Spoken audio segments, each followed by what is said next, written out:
नमस्कार मैत्रिणींनो, कशा आहेत सगळ्या? मस्त मजेत ना? मजेत असायलाच पाहिजे. तर आज ना मी शेपूची भाजी बनवणार होते. म्हणलं चला तुमच्याशी पण रेसिपी शेअर करूया.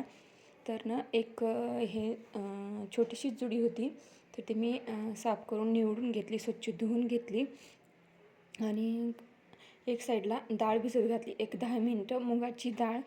तर कढई ठेवली, त्यामध्ये 1 चमचा तेल टाकलं, नंतर मोहरी जिरं.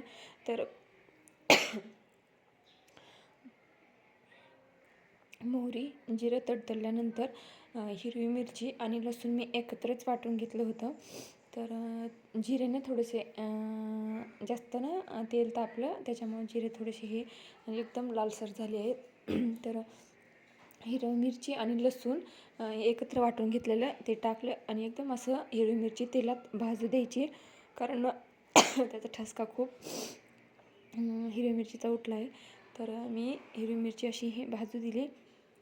नंतर त्यामध्ये मीठ टाकायचं, चवीपुरतं मीठ आणि थोडीशी किंचितशी हळद. तर हळद टाकल्यानंतर एकदम असं अजून परतून घ्यायचं. परतल्यानंतर तर ही मी एक 10 मिनटं मुगाची डाळ भिजू घातली होती. तर ती मुगाची डाळ टाकून घेतली. तर कोणी अशा शेंगदाण्याच्या कुटातली पण भाजी बनवतं, पण मुगाची डाळ टाकून शेपूची भाजी खूप छान लागते. तर असा आहे तडका बनवला मी भाजीसाठी. तर मुगाची डाळ पण अशी एकदम परतून घ्यायची. परतल्यानंतर जे आपण भाजी निवडून स्वच्छ धुवून घेतली होती, ते मी भाजी टाकून घेते.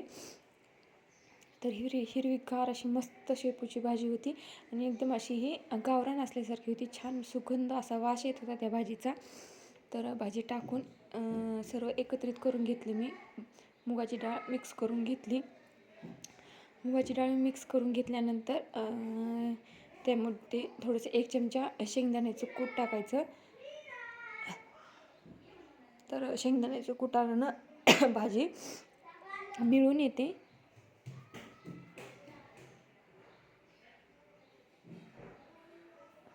तर शेंगदाण्याचं कूट टाकल्यानंतर एकत्रित करून घेतलं आणि एक 5-10 मिनटं त्यात एक थेंबही मी पाणी टाकलेलं नाही आहे. हे पाणी हे आपल्या भाजीचंच पाणी आहे.